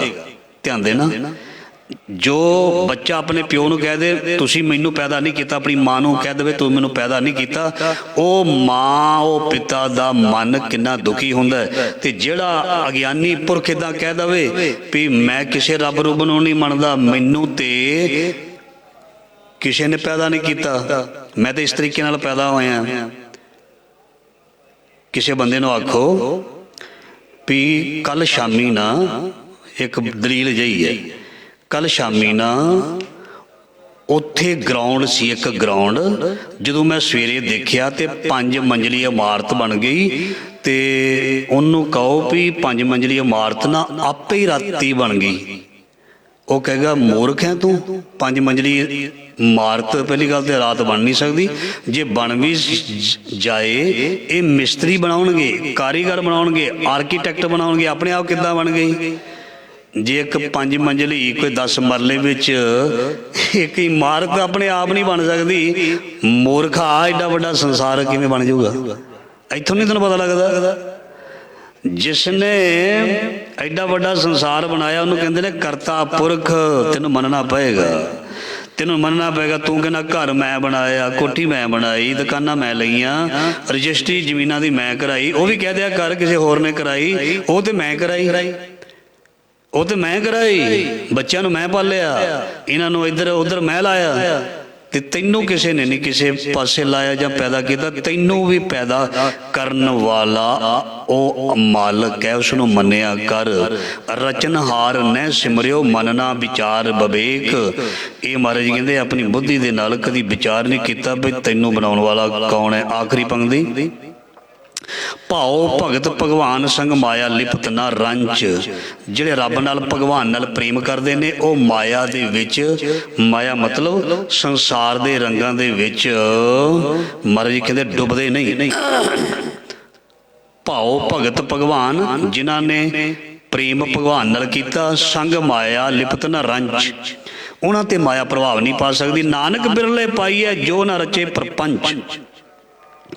ਇੱਦਾਂ ਦੇ ਇਨਸਾਨ ਜਗਿਆਸੂ ਰੱਬ ਦੇ ਪਿਆਰੇ ਬਿਰਲੇ ਨੇ ਜਿਹੜੇ ਇਸ ਪ੍ਰਪੰਚ ਵਿੱਚ ਨਹੀਂ ਫਸਦੇ ਜੀ। ਸੋ ਇਹ ਸੀ ਅੱਜ ਦੇ ਲੜੀਵਾਰ ਸ਼ਬਦ ਦੀ ਵਿਚਾਰ ਜੋ ਮਹਾਰਾਜ ਜੀ ਨੇ ਕਰਵਾਈ ਹੈ। ਸੱਚੇ ਪਾਤਸ਼ਾਹ ਮਿਹਰ ਕਰਨ, ਇਹਦਾ ਭਾਵ ਅਰਥ ਸਾਡੇ ਹਿਰਦੇ ਵਿੱਚ ਵਸੇ। ਸੋ ਆਓ ਜੀ ਹੁਣ ਧੰਨ ਧੰਨ ਭਗਤ ਰਵਿਦਾਸ ਮਹਾਰਾਜ ਜੀ ਦੇ ਅੱਜ ਪ੍ਰਕਾਸ਼ ਦਿਵਸ ਦੀਆਂ ਆਪ ਸਭ ਸੰਗਤਾਂ ਨੂੰ ਲੱਖ ਲੱਖ ਵਧਾਈਆਂ ਹੋਣ। ਗੁਰੂ ਮਹਾਰਾਜ ਜੀ ਵਿਵੇਕ ਬਖਸ਼ਣ, ਤੰਦਰੁਸਤੀ ਦੇਣ, ਉਦਮ ਦੇਣ, ਚਾਉ ਦੇਣ, ਖਿੱਚ ਦੇਣ, ਪ੍ਰੇਮ ਦੇਣ, ਵਿਰਾਗ ਦੇਣ, ਨਿਤਨੇਮ ਦੇਣ, ਗੋਦ ਬਖਸ਼ਣ, ਨਿੱਘਾ ਆਨੰਦ ਦੇਣ, ਦਇਆ ਦੇਣ, ਧਰਮ ਦੇਣ ਔਰ ਧਰਮ ਅਰਥ ਕਾਮ ਮੋਕਸ਼ ਸਭ ਕੁਛ ਦੇਣ। ਇਹਨੂੰ ਕਹਿੰਦੇ ਨੇ ਵਧਾਈਆਂ। ਇਹ ਚੀਜ਼ਾਂ ਦਾ ਵਾਧਾ ਹੋਵੇ ਸਾਡੇ ਸਾਰਿਆਂ ਵਿੱਚ। ਗੁਰੂ ਮਹਾਰਾਜ ਜੀ ਦੇਹੋ ਸੱਜਣਾ ਸਿਸੜੀਆਂ, ਜੋ ਹੋਵੇ ਸਹਿ ਸੋ ਮੇਲ। ਭਗਤ ਰਵਿਦਾਸ ਜੀ ਮਿਹਰ ਕਰੋ, ਸਾਨੂੰ ਵੀ ਤਾਰ ਲਓ ਜੀ। ਕਾਂਚੀ ਬਨਾਰਸ ਦੀ ਧਰਤੀ ਤੇ ਸਤਸੰਗਤ ਜੀ ਪ੍ਰਕਾਸ਼ ਹੋਇਆ ਭਗਤ ਰਵਿਦਾਸ ਮਹਾਰਾਜ ਜੀ ਦਾ। ਭਗਤ ਰਵਿਦਾਸ ਜੀ ਦਾ ਪ੍ਰਕਾਸ਼ ਹੋਇਆ, ਪ੍ਰਗਟ ਹੋਏ ਨੇ ਰੱਬ ਦੇ ਪਿਆਰੇ। ਪ੍ਰਗਟ ਹੁੰਦੇ ਨੇ, ਪ੍ਰਗਟ ਹੁੰਦੇ ਨੇ। ਜਨਮ ਮਰਨ ਦੋਹੂ ਮੈਂ ਨਾਹੀ, ਜਨ ਪਰ ਉਪਕਾਰੀ ਆਏ। ਜੀ ਦਾਨ ਦੇ ਭਗਤੀ ਲਾਇਨ, ਹਰ ਸਿਉ ਲੈਨ ਮਿਲਾਏ। ਸਤਕਾਰਤ ਸਭ ਸ਼ਬਦ ਹੈ ਪ੍ਰਗਟ ਜਾਂ ਅਵਤਾਰ ਗੁਰਪੁਰਬ। ਜਿੱਦਾਂ ਅਸੀਂ ਕਹਿ ਦਿੰਦੇ ਹਾਂ ਅੱਜ ਜਨਮ ਦਿਨ ਨੇ, ਸਾਡਾ ਜਨਮ ਦਿਨ ਹੈ ਆਮ ਲੋਕਾਂ ਦਾ। ਅਸੀਂ ਮਾਂ ਦੇ ਪੇਟ ਦੇ ਵਿੱਚੋਂ ਆਉਂਦੇ ਹਾਂ ਪੁੱਠੇ ਲਟਕ ਕੇ। ਤਰੀਕਾ ਉਹਨਾਂ ਦਾ ਵੀ ਸੰਸਾਰ ਦੇ ਵਿੱਚ ਉਸ ਤਰ੍ਹਾਂ ਦਾ ਹੈ, ਜਾਣ ਦਾ ਤਰੀਕਾ ਉਹਨਾਂ ਦਾ ਵੀ ਉਸ ਤਰ੍ਹਾਂ ਦਾ, ਪਰ ਆਉਣ ਦੇ ਵਿੱਚ ਜਾਣ ਵਿੱਚ ਉਹਨਾਂ ਦੋਹਾਂ ਦੇ ਵਿੱਚ ਸਾਡੇ ਵਿੱਚ ਤੇ ਉਹਨਾਂ ਦੇ ਵਿੱਚ ਬਹੁਤ ਫਰਕ ਹੈ। ਬਾਣੀ ਦੇ ਵਿੱਚ ਲਿਖਿਆ ਜਨਮ ਮਰਨ ਦੋਹੂ ਮੈਂ ਨਾਹੀ, ਜਨ ਪਰ ਉਪਕਾਰੀ ਆਏ। ਸਾਡੀ ਮੌਤ ਵੀ ਹੁੰਦੀ ਹੈ, ਸਾਡਾ ਜੰਮਣਾ ਵੀ ਹੁੰਦਾ, ਪਰ ਜਿਹੜੇ ਭਗਤ ਪਿਆਰੇ ਨੇ ਉਹਨਾਂ ਲਈ ਲਿਖਿਆ ਨਾ ਉਹਨਾਂ ਦਾ ਜੰਮਣਾ ਹੁੰਦਾ ਤੇ ਨਾ ਉਹਨਾਂ ਦੀ ਮੌਤ ਹੁੰਦੀ। ਇਸ ਕਰਕੇ ਉਹ ਸਾਡੇ ਨਾਲ ਅੱਡ ਹੈ, ਵੱਖਰੇ ਹੈ। ਸੋ ਭਗਤ ਰਵਿਦਾਸ ਮਹਾਰਾਜ ਜੀ ਕਹਿੰਦੇ ਨੇ ਮੈਂ ਚਮਾਰਾਂ ਦੇ ਘਰ ਪੈਦਾ ਹੋ ਗਿਆ। ਬਾਣੀ ਦੇ ਵਿੱਚ ਉਹਨਾਂ ਨੇ ਲਿਖ ਦਿੱਤਾ ਨਾਗਰ ਜਨਾ ਮੇਰੀ ਜਾਤ ਵਿਖਿਆਤ ਚਮਾਰੰ। ਮੇਰੀ ਜਾਤ ਚਮਾਰ ਸੀ ਤੇ ਸਾਡੇ ਜਿਹੜੇ ਬਜ਼ੁਰਗ ਸੀ ਉਹ ਡੰਗਰ ਢੋਣ ਦਾ ਕੰਮ, ਚਮੜੇ ਦਾ ਕੰਮ ਕਰਦੇ ਹੁੰਦੇ ਸਨ। ਉਹਨਾਂ ਨੇ ਕੋਈ ਸੰਗ ਨਹੀਂ ਕੀਤੀ, ਕੋਈ ਸ਼ਰਮ ਨਹੀਂ ਕੀਤੀ। ਜਿਹੜਾ ਵੀ ਬੰਦਾ ਕਿਰਤੀ ਹੈ ਨਾ, ਚਾਹੇ ਉਹ ਕੋਈ ਵੀ ਹੱਥ ਦੇ ਨਾਲ ਕੰਮ ਕਰਦਾ ਹੈ, ਜੇ ਉਹ ਆਪਣੇ ਕਰਮ ਦੇ ਨਾਲ ਘਿਰਨਾ ਕਰਦਾ ਉਹਨੂੰ ਤਰੱਕੀ ਨਹੀਂ ਮਿਲੇਗੀ। ਆਪਣੇ ਕੰਮ ਤੇ ਫਕਰ ਹੋਣਾ ਚਾਹੀਦਾ। ਕੋਈ ਮੈਨੂੰ ਕਹਿੰਦਾ ਬਾਬਾ ਜੀ ਛੱਡੋ, ਤੁਸੀਂ ਮਸ਼ੀਨ ਤੇ ਬੈਠੇ ਹੋ, ਤੁਸੀਂ ਕੱਪੜੇ ਸੀ ਜਾਂਦੇ ਹੋ, ਤੁਸੀਂ ਤੇ ਵਿਦਵਾਨ ਬੰਦੇ ਹੋ, ਤੁਹਾਨੂੰ ਚੰਗਾ ਨਹੀਂ ਲੱਗਦਾ। ਮੈਂ ਕਿਉਂ ਬਾਈ, ਕੱਪੜੇ ਸੀਣੇ ਕੋਈ ਮਾੜੀ ਗੱਲ ਹੈ? ਮੇਰੇ ਕੋਲ ਗੁਣ ਹੈ। ਕਿਉਂ? ਕਹਿੰਦਾ ਨਹੀਂ ਜੀ ਤੁਸੀਂ ਬਹੁਤ ਵਧੀਆ ਕੀਰਤਨ ਕਥਾ ਕਰਦੇ ਹੋ, ਥੋੜ੍ਹਾ ਜਿਹਾ ਇੱਥੇ ਠੀਕ ਨਹੀਂ ਲੱਗਦਾ ਦੁਕਾਨ ਤੇ। ਮੈਂ ਕਿਹਾ ਬੱਲੇ ਹੋ, ਚੱਲ ਤੇਰੀ ਸੋਚ, ਤੈਨੂੰ ਮੁਬਾਰਕ। ਮੈਂ ਇਹਦੇ ਵਿੱਚੋਂ ਹੀ ਜੰਮਿਆ, ਮੈਂ ਇਹਦੇ ਵਿੱਚੋਂ ਹੀ ਇਹ ਗਿਆਨ ਪ੍ਰਾਪਤ ਕੀਤਾ। ਮੇਰੇ ਬਾਪੂ ਨੇ ਇਹਦੇ ਵਿੱਚੋਂ ਰੋਟੀ ਖਵਾਈ ਮੈਨੂੰ ਫਕਰ ਹੈ ਆਪਣੇ ਕੰਮ ਤੇ। ਮੈਂ ਅੱਜ ਵੀ ਕਰਾਂਗਾ, ਕੱਲ ਵੀ ਕਰ ਸਕਦਾ, ਮੈਨੂੰ ਕੋਈ ਸ਼ਰਮ ਨਹੀਂ ਹੈ। ਆਪਣੇ ਕਿੱਤੇ ਦੇ ਸ਼ਰਮ ਨਹੀਂ ਹੋਣੀ ਚਾਹੀਦੀ, ਆਪਣੇ ਕਿੱਤੇ ਤੇ ਮਾਣ ਹੋਣਾ ਚਾਹੀਦਾ। ਜੇ ਕਿਸੇ ਦਾ ਭਾਈ ਆਫੀਸਰ ਹੈ ਨਾ, ਗਜ਼ਟਡ ਆਫੀਸਰ ਹੈ, ਮੁਬਾਰਕ ਹੈ। ਜੇ ਭਾਈ ਦਾ ਭਾਈ ਖੇਤੀ ਕਰਦਾ ਤੇ ਉਹਨੂੰ ਮਾਯੂਸ ਨਹੀਂ ਹੋਣਾ ਚਾਹੀਦਾ। ਉਹ ਵੀ ਇੱਕ ਕਰਮ ਹੈ। ਅੰਨਦਾਤਾ ਹੁੰਦਾ ਹੈ ਕਿਸਾਨ, ਲੋਕਾਂ ਦੇ ਢਿੱਡ ਭਰਦਾ। ਜੁੱਤੀਆਂ ਸਿਉਣ ਵਾਲਾ ਜੁੱਤੀ ਨਹੀਂ ਪਸੰਦ ਆਉਂਦੀ, 36 ਜੋੜੇ ਦੇਖਦੀਆਂ ਬੀਬੀਆਂ ਤੇ ਭਰਾ, ਕਹਿੰਦਾ ਹੋਰ ਕੱਢ, ਹੋਰ ਡਿਜ਼ਾਈਨ ਕੱਢ। ਜਿਹੜਾ ਸਾਡਾ ਪੈਰ ਸ਼ਿੰਗਾਰਦਾ, ਜਿਹੜਾ ਸਾਡਾ ਤਨ ਸ਼ਿੰਗਾਰਦਾ, ਹਾਂਜੀ, ਤੇ ਜਿਹੜਾ ਸਾਨੂੰ ਖਾਣ ਨੂੰ ਅੰਨ ਦਿੰਦਾ, ਸਾਡਾ ਪੇਟ ਭਰਦਾ, ਉਹ ਨੀਵਾਂ ਕਿਵੇਂ ਹੋ ਗਿਆ ਜੀ? ਉਹ ਤੇ ਉੱਚਾ ਤੇ ਸੁੱਚਾ ਹੈ, ਉਹਦੀ ਤੇ ਪੂਜਾ ਕਰਨੀ ਚਾਹੀਦੀ ਹੈ, ਉਹਦੀ ਤੇ ਰਿਸਪੈਕਟ ਕਰਨੀ ਚਾਹੀਦੀ ਹੈ। ਜਿਹੜਾ ਸਾਡੀ ਸੇਵਾ ਦੇ ਵਿੱਚ ਹਾਜ਼ਰ ਹੈ। ਸੋ ਥੋੜ੍ਹਾ ਜਿਹਾ ਮੈਂ ਭੂਮਿਕਾ ਵੱਲ ਜਾਣਾ, ਫਿਰ ਥੋੜ੍ਹੀ ਜਿਹੀ ਵਿਚਾਰ ਕਰਕੇ, ਕਿਉਂਕਿ ਸਮਾਂ ਇਜਾਜ਼ਤ ਨਹੀਂ ਦਿੰਦਾ। ਰੱਬ ਦੀ ਤੇ ਰੱਬ ਦੇ ਪਿਆਰਿਆਂ ਦੀ ਵਡਿਆਈ ਬੜੀ ਵੱਡੀ ਹੈ। ਕਹਿੰਦੇ ਖੱਤਰੀ ਬ੍ਰਾਹਮਣ ਸ਼ੂਦਰ ਵੈਸ਼, ਇਹ ਵਰਨ ਵੰਡ ਹੋਈ। ਲੋਕ ਉੱਚੀ ਜਾਤ ਦਾ ਮਾਣ ਕਰਨ ਲੱਗ ਪਏ ਤੇ ਜਿਹੜੇ ਨੀਵੀਂ ਜਾਤ ਵਾਲੇ ਉਹਨਾਂ ਨੂੰ ਦਬਾਉਣ ਲੱਗ ਪਏ। ਕੀ ਰੱਬ ਨੇ ਵਰਨ ਜਾਂ ਜਾਤ ਬਣਾਈ? ਜੇ ਰੱਬ ਨੇ ਵਰਨ ਜਾਂ ਜਾਤ ਬਣਾਈ ਫਿਰ ਰੱਬ ਰੱਬ ਨਹੀਂ। ਧਿਆਨ ਦੇਣਾ, ਲਾਈਵ ਸਰਵਣ ਕਰ ਰਹੇ ਹੋ। ਜੇ ਰੱਬ ਨੇ ਜਾਤ ਬਣਾਈ, ਜੇ ਰੱਬ ਨੇ ਕੋਈ ਵਰਨ ਵੰਡ ਕੀਤੀ ਉਹ ਰੱਬ ਨਹੀਂ। ਰੱਬ ਨੇ ਜਾਤ ਨਹੀਂ ਬਣਾਈ, ਕਿਉਂਕਿ ਰੱਬ ਨੇ ਪਤਾ ਕੀ ਲਿਖਿਆ, ਅਵਲ ਅੱਲਾਹ ਨੂਰ ਉਪਾਇਆ ਕੁਦਰਤ ਕੇ, ਸਭ ਬੰਦੇ ਇੱਕ ਨੂਰ ਤੇ, ਸਭ ਜਗ ਉਪਜਿਆ ਕੌਣ ਭਲੇ ਕੋ ਮੰਦੇ। ਉਹਨਾਂ ਨੇ ਇਹ ਵੀ ਕਹਿ ਦਿੱਤਾ, ਲੜਿਓ ਨਾ ਓਏ ਮੇਰੇ ਬੱਚਿਓ। ਹਾਏ ਤੇ ਉਹ ਨਾਮ ਲੈਂਦਾ ਮੇਰਾ ਨਾਮ ਤੇ ਵੱਡਾ, ਨਾ ਨਾ ਲੜਿਓ ਨਾ ਮੇਰੇ ਬੱਚਿਓ। ਮਹਾਰਾਜ ਕਹਿੰਦੇ ਨੇ ਕੋਈ ਬੋਲੇ ਰਾਮ ਰਾਮ ਕੋਈ ਖੁਦਾਏ, ਕੋਈ ਸੇਵੈ ਗੁਸਈਆਂ ਕੋਈ ਅੱਲਾਹ ਹੈ। ਕਾਰਨ ਕਰਮ ਕਰੀਮ ਕਿਰਪਾ ਧਾਰ ਰਹੀਮ। ਕੋਈ ਹੱਜ ਜਾਏ ਕੋਈ ਤੀਰਥ ਜਾਏ, ਮਹਾਰਾਜ ਕਹਿੰਦੇ ਨਫ਼ਰਤ ਨਹੀਂ ਕਰਨੀ, ਸਭ ਦਾ ਸਤਿਕਾਰ ਕਰਨਾ, ਕਿਸੇ ਨੂੰ ਬੁਰਾ ਨਹੀਂ ਕਹਿਣਾ। ਹਾਂ, ਅਸਲੀ ਤੀਰਥ ਦੀ ਪਰਿਭਾਸ਼ਾ ਹੋਣੀ ਚਾਹੀਦੀ ਹੈ। ਅਸਲੀ ਹੱਜ ਦੀ ਪਰਿਭਾਸ਼ਾ ਦਾ ਪਤਾ ਹੋਣਾ ਚਾਹੀਦਾ ਹੈ। ਫਕੀਰ ਕਹਿੰਦੇ ਨੇ ਹਾਜੀ ਲੋਕ ਮੱਕੇ ਨੂੰ ਜਾਂਦੇ। ਬੁੱਲਾ ਕਹਿੰਦਾ, ਬੁੱਲਾ ਫਕੀਰ ਕਹਿੰਦਾ ਹਾਜੀ ਲੋਕ ਮੱਕੇ ਨੂੰ ਜਾਂਦੇ, ਅਸੀਂ ਜਾਣਾ ਤਖਤ ਹਜ਼ਾਰੇ। ਜਿਸ ਵੱਲ ਵੇਖਾਂ ਉਸੇ ਵੱਲ ਕਾਬਾ। ਮੈਨੂੰ ਲੱਗਦਾ ਗੁਰੂਦੁਆਰੇ ਵਿੱਚ ਗੁਰੂ ਹੈ, ਪਰ ਫਕੀਰ ਕਹਿੰਦਾ ਜਿਸ ਵੱਲ ਵੇਖਾਂ ਉਸੇ ਵੱਲ ਕਾਬਾ। ਭਾਵੇਂ ਖੋਲ ਕਿਤਾਬਾਂ ਚਾਰੇ, ਵੇਦ ਪੁਰਾਨਾ ਪੜ ਪੜ ਥੱਕੇ, ਸਿਜਦਿਆਂ ਕਰਦੇ ਘਸ ਗਏ ਮੱਥੇ।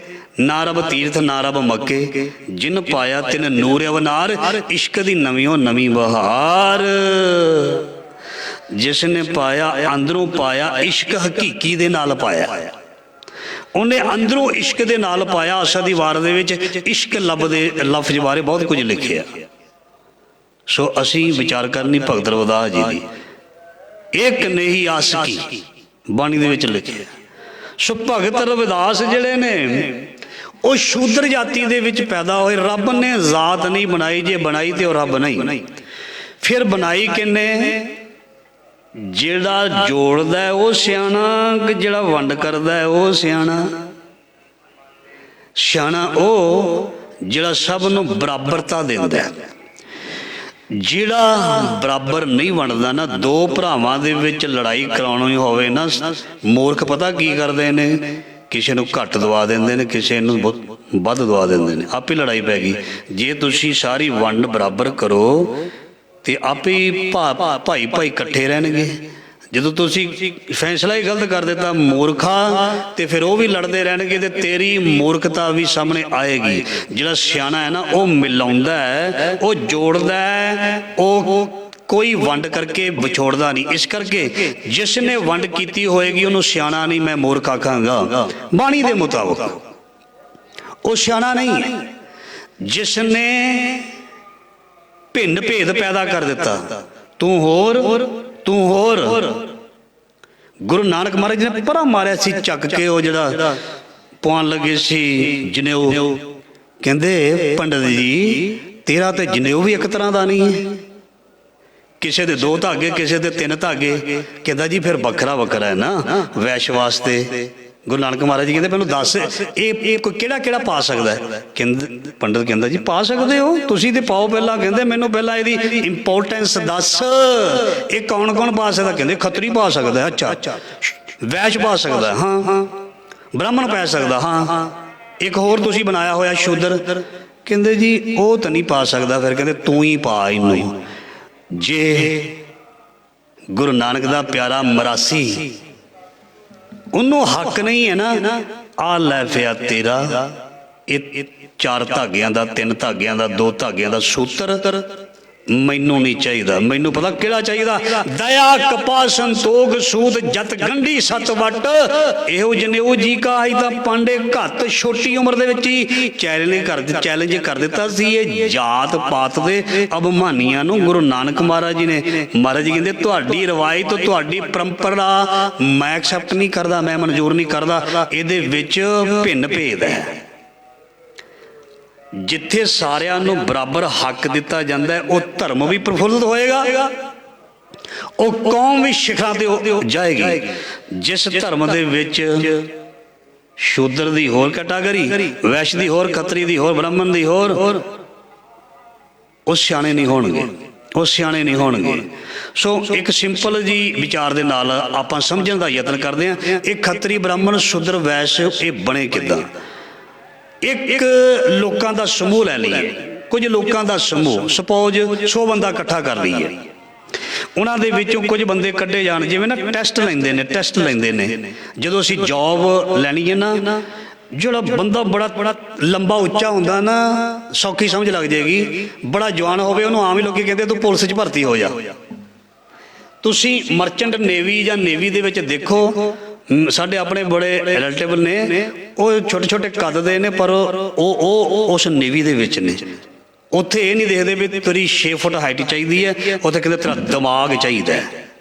एक माँ का पुत्र 6 फुट जवान है, एक का 4.5 या 5 फुट है। ध्यान देना, जो 5.5 या 5 फुट वाले को कभी नहीं कोई कहेगा भी तू पुलिस च भर्ती हो जा, पता भी उत्थे जवान बच्चे जाते हैं। तो जे वो बड़ा दिमागी है, इंटैलीजेंट है, तो वह नेवी की उस लाइन दे विच भी चला जाता है। कमाई वो सिपाही नालों ज़्यादा कर लैंदा, हौलदार नालों ज़्यादा कर लैंदा। गल ये नहीं। तो एक कोई चलो 4 पुत्र लै लैने किसी माँ के, एक कहता भी वह नहीं बहुता दिमाग चलिया, उन्होंने कहते चल तू खेतों में जाया कर। तो एक कहता भी चलो यदा दिमाग इन्ना, इनू कोई दुकान पा दो। माँ के 4 पुत्र सी, वो खतरी ब्राह्मण शूद्र वैस उच्चे नीवे माड़े चंगे किदां हो गए जी। उन्होंने अपने अपने दिमाग सन, वो मुताबिक एक नूं फलानी जॉब मिल गई, एक नूं अपने इत्थे जॉब मिल गई, एक ने दुकान पा ली, तो एक खेतों में काम करदा, सेवा करदा। तो जे हुण कहे एक खेतों में भरा काम करने वाला, मेरा वड्डा भरा तो वड्डा अफसर है, तो मैं तो माँ का माड़ा पुत हाँ, वो अज्ञानता है। नहीं तू क्यों माड़ा बई, तू इको ही पेट दे विचों जन्म लिया। महाराज ने कहा एक पिता, मैं तेनों बनाया, तू वखरा वखरा किवें हो गया बई। एक पिता, किसे दा ब्लड कट के देखो, हाय हाय हाय। भगत कबीर जी ने मारिया सी डंडा खिंच के उस सियाणे दे, कहंदे तू कौन है, तू ब्राह्मण है। जो तो ब्राह्मण ब्रह्मणी जाया तो आन बाट काहे नहीं आया। जिस तरीके दे नाल मैं संसार विच जम्मिया, जे तू उच्चा ते सुच्चा सी, तू फिर होर तरीके नाल जम्मदा। ये भगत जी सीधा ही कहंदे ने, क्रांतिकारी भगत ने भगत कबीर जी। कहंदे जो तो ब्राह्मण ब्रह्मणी जाया तो आन बाट काहे नहीं आया। तुम कत लहू हम कत दूध, तेरिया या मेरिया रगां दे विच, दोनां दे विच इक्को ही लहू वहिंदा है ना। मेरे विच दुध है या तेरे विच दुध है, तेरियां रगां या तेरियां नाड़ां या तेरे शरीर दे विच दुध है। तेरे भी लहू, तेरा भी मास, तेरे भी उन्ने नैन नक्श अंग, मेरे भी उन्ने। ते फर्क की होया, फर्क तेरे दिमाग दे विच है। ये भगतां ने डंके दी चोट ते किया। सो इस तरह का समूह असी मन के चलीए, जे सानू सौखी समझ लग जाती है। उहदे विचों जिहड़े एक बहुत पावरफुल सी, जिहड़े मतलब सूरमे योद्धे, मतलब ताकत शरीर दे विच ताकत है। एक कुदरती कमजोर बच्चा रह जाता, एक घर दे विच भरा बड़ा ताकतवर हुंदा, ते ओह कुश्तियां भी करदा, ओह कबड्डी भी खेलदा, सारे नहीं खेलदे। उस ताकतवर जां जिहदे विच लड़न दी ताकत है, इच्छा है, उन्होंने चलो जी फड़ा दी तलवार, कहंदे भी तू आ काम कर लै, क्षत्री तू हो गया।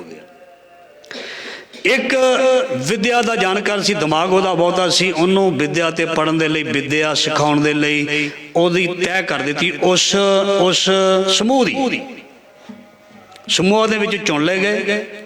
ਤੇ ਇੱਕ ਨੂੰ ਵੈਸ਼ ਦੇ ਰੂਪ ਦੇ ਵਿੱਚ ਉਸਨੇ ਵਣਜ ਕਰਨਾ ਸ਼ੁਰੂ ਕਰ ਦਿੱਤਾ, ਵਪਾਰ ਕਰਨਾ ਸ਼ੁਰੂ ਕਰਤਾ, ਦੁਕਾਨ ਕਰਨੀ ਸ਼ੁਰੂ ਕਰ ਦਿੱਤੀ। ਇੱਕ ਵਿਚਾਰਾ ਬਿਲਕੁਲ ਭੋਲਾ ਭਾਲਾ ਸੀ ਤੇ ਉਹ ਬਜ਼ੁਰਗਾਂ ਦੀ ਘਰ ਦੀ ਸੇਵਾ ਦੇ ਵਿੱਚ ਜਾਂ ਹੋਰ ਘਰ ਦੇ ਨਿੱਕੇ ਨਿੱਕੇ ਕੰਮ ਕਰਨ ਲੱਗ ਪਿਆ। ਤੇ ਇਹ ਸਮੂਹਾਂ ਨੂੰ ਲੋਕਾਂ ਨੇ ਨਾਂ ਦਿੱਤਾ, ਇਹ ਖੱਤਰੀ ਹੈ, ਬ੍ਰਾਹਮਣ ਹੈ, ਸ਼ੂਦਰ ਹੈ, ਵੈਸ਼ ਹੈ, ਜਦ ਕਿ ਹੈ ਇੱਕੋ ਹੀ ਸੀ ਸਾਰੇ। ਜਦੋਂ ਮਿੱਟੀ ਬਣੀ ਹੈ ਨਾ, ਮਨੁੱਖੀ ਜਾਮਾ ਬਣਿਆ ਨਾ, ਉਦੋਂ ਸਾਰੇ ਅਸੀਂ ਇੱਕ ਹੀ ਸਾਂ। ਜਦੋਂ ਸਾਡੇ ਕਰਮ ਅਲੱਗ-ਅਲੱਗ ਹੋਏ ਤੇ ਫਿਰ ਜਿਵੇਂ ਮੈਂ ਪਹਿਲਾਂ ਬੇਨਤੀ ਕੀਤੀ ਹੈ, ਜਦੋਂ ਕੋਈ ਸਾਡੇ ਘਰ ਲੱਕੜ ਦਾ ਕੰਮ ਕਰਨ ਆਉਂਦਾ ਹੈ ਜਾਂ ਸਾਡੇ ਮਕਾਨ ਬਣਾਉਣ ਆਉਂਦਾ ਹੈ, ਅਸੀਂ ਉਸ ਨੂੰ ਕਹਿੰਦੇ ਹਾਂ ਮਿਸਤਰੀ ਸਾਹਿਬ, ਚਾਹੇ ਉਹ ਹਿੰਦੂਆਂ ਦਾ ਮੁੰਡਾ ਕਿਉਂ ਨਾ ਹੋਵੇ। ਧਿਆਨ ਦੇਣਾ, ਬੜੀ ਪਕੜ ਵਾਲੀ ਗੱਲ ਹੈ। ਜੇ ਕਿਸੇ ਨੇ ਕੰਮ ਸਿੱਖ ਲਿਆ ਸੁਨਿਆਰਿਆਂ ਦਾ, ਦੁਕਾਨ ਵਾਲੀ ਸੁਨਿਆਰਿਆਂ ਦੀ, ਤੇ ਹੈ ਉਹਦੀ ਜਾਤ ਹੋਰ ਹੈ, ਅਸੀਂ ਉਹਨੂੰ ਉਸ ਜਾਤ ਨਾਲ ਥੋੜ੍ਹਾ ਬੁਲਾਉਣਾ, ਅਸੀਂ ਉਹਦੇ ਕੰਮ ਦੇ ਆਧਾਰ ਤੇ ਉਹਨੂੰ ਕਹਿਣਾ ਇਹ ਸੁਨਿਆਰਾ ਸਾਹਿਬ। ਇਸ ਕਰਕੇ ਇਹ ਕੰਮਾਂ ਦੇ ਆਧਾਰਿਤ ਤੇ ਸਾਨੂੰ ਜਿਹੜੀਆਂ ਇਹ ਨਾਮ ਮਿਲ ਗਏ। ਇਹ ਇਸ ਤਰ੍ਹਾਂ ਹੌਲੀ ਹੌਲੀ ਇਹ ਜ਼ਾਤ ਦਾ ਕੀੜਾ ਜਿਹੜਾ ਬਹੁਤ ਉੱਚਾ ਚਲਾ ਗਿਆ, ਬਹੁਤ ਵੱਡਾ ਬਣ ਗਿਆ, ਜਿਸ ਨੇ ਇਨਸਾਨ ਨੂੰ ਇਨਸਾਨ ਦੇ ਨਾਲ ਮਿਲਣ ਨਹੀਂ ਦਿੱਤਾ, ਵਿਤਕਰਾ ਪੈਦਾ ਕਰ ਦਿੱਤਾ, ਨਫ਼ਰਤ ਪੈਦਾ ਕਰ ਦਿੱਤੀ, ਨਫ਼ਰਤ ਪੈਦਾ ਕਰਦੀ। ਇਸ ਨਫ਼ਰਤ ਨੂੰ ਮਿਟਾਉਣ ਦੇ ਲਈ ਗੁਰੂ ਨਾਨਕ ਮਹਾਰਾਜ ਜੀ ਇਸ ਜੱਗ ਵਿੱਚ ਆਏ। ਮੈਂ ਤੁਹਾਨੂੰ ਬਾਣੀ ਦੀ ਪੰਕਤੀ ਸੁਣਾਉਣਾ। 4 ਵਰਨ ਇੱਕ ਵਰਨ ਕਰਾਇਆ, ਕਿੰਨੇ? ਬਾਬੇ ਨਾਨਕ ਨੇ ਕਲਯੁਗ ਬਾਬੇ ਤਾਰਿਆ, ਸਤਨਾਮ ਪੜ ਮੰਤਰ ਸੁਣਾਇਆ। 4 ਵਰਨ ਸੀ ਨਾ, ਮਹਾਰਾਜ ਜੀ ਨੇ ਸਾਰਿਆਂ ਨੂੰ ਕਹਿੰਦੇ ਆ ਜਾਓ ਇੱਧਰ, ਇੱਕ ਧਾਗਾ ਲਿਆ, ਸਾਰੇ ਮਨਕਿਆਂ ਨੂੰ ਇੱਕੋ ਵਿੱਚ ਪਰੋ ਦਿੱਤਾ। ਆਹ ਸੀ ਬਾਬੇ ਨਾਨਕ ਦੀ ਵਿਚਾਰਧਾਰਾ। ਤੇ ਉਹਨਾਂ ਨੂੰ ਹੀ ਮਹਾਰਾਜ ਜੀ ਨੇ ਆਪਣੇ ਨਾਲ ਰੱਖਿਆ, ਜਿਨ੍ਹਾਂ ਦੀ ਸੋਚ ਵਿਚਾਰ ਇੱਕੋ ਹੀ ਤਰ੍ਹਾਂ ਦੀ ਸੀ, ਇੱਕੋ ਹੀ ਤਰ੍ਹਾਂ ਦੀ ਸੀ। ਸੋ ਭਗਤ ਰਵਿਦਾਸ ਮਹਾਰਾਜ ਜੀ ਕਾਸ਼ੀ ਬਨਾਰਸ ਦੀ ਧਰਤੀ ਤੇ ਆ ਕੇ, ਉਹ ਧਰਤੀ ਜਿਹੜਾ ਬ੍ਰਾਹਮਣ ਤੇ ਪੰਡਤਾਂ ਦਾ ਅੱਜ ਵੀ ਗੜ੍ਹ ਹੈ। ਕਬੀਰ ਜੀ ਵੀ ਉੱਥੇ ਹੀ ਆਏ। ਦੇਖੋ ਰੱਬ ਦੀ ਖੇਡ, ਉਹਨਾਂ ਨੂੰ ਭੇਜਿਆ ਹੀ ਉੱਥੇ, ਕਿਉਂਕਿ ਉੱਥੇ ਜ਼ਰੂਰਤ ਸੀ ਨਾ, ਹੰਕਾਰੀਆਂ ਦਾ ਹੰਕਾਰ ਮਿਟਾਉਣ ਦੀ ਜ਼ਰੂਰਤ ਸੀ। ਸੋ ਛਿੜਕਾਅ ਉੱਥੇ ਕਰਨਾ ਚਾਹੀਦਾ ਜਿੱਥੇ ਬਿਮਾਰੀ ਹੋਵੇ, ਉੱਥੇ ਹੀ ਜ਼ਿਆਦਾ ਅਸੀਂ ਖਾਦ ਪਾਉਂਦੇ ਹਾਂ। ਜਿੱਥੇ ਕੀੜੇ ਲੱਗ ਜਾਣ ਖੇਤ ਵਿੱਚ ਪੌਦਿਆਂ ਦੇ, ਜਿੱਥੇ ਠੀਕ ਹੈ ਉੱਥੇ ਅਸੀਂ ਘੱਟ ਪਾ ਦਿੰਦੇ ਨੇ ਜਾਂ ਪਾਉਂਦੇ ਹੀ ਨਹੀਂ। ਸੋ ਇਹ ਜਿਹੜਾ ਉਹ ਗੜ੍ਹ ਸੀ ਨਾ, ਗੰਗ ਬਨਾਰਸ, ਸੋ ਉੱਥੇ ਮਟਾਉਣ ਦੇ ਲਈ ਸਭ ਕੁਛ ਇਹ ਭਗਤ ਐਸੇ ਪੈਦਾ ਕੀਤੇ ਵੀ ਇਹਨਾਂ ਨੇ ਕਮਾਲ ਕਰ ਦਿੱਤੀ, ਇਹਨਾਂ ਨੇ ਕਮਾਲ ਕਰ ਦਿੱਤੀ। ਸਿਕੰਦਰ ਲੋਧੀ ਵਰਗਿਆਂ ਨੇ ਚੁੱਕ ਚੁੱਕ ਕੇ ਹਾਥੀਆਂ ਅੱਗੇ ਸੁੱਟਿਆ, ਪਰ ਅੰਤ ਨੂੰ ਚਰਨਾਂ ਦੇ ਵਿੱਚ ਡਿੱਗਣਾ ਪਿਆ। ਕਿਆ ਅਪਰਾਧ ਸੰਤਨ ਹੈ ਕੀਨਾ, ਬਾਂਧ ਪੋਟ ਕੁੰਚਰ ਕੋ ਦੀਨਾ। ਉਹਨਾਂ ਨੇ ਆਪਣੀ ਉਸ ਆਤਮਕ ਸ਼ਕਤੀ, ਆਤਮਕ ਗਿਆਨ ਦੇ ਨਾਲ ਸਭ ਨੂੰ ਝੁਕਾਉਣ ਦੇ ਲਈ ਮਜਬੂਰ ਕਰ ਦਿੱਤਾ।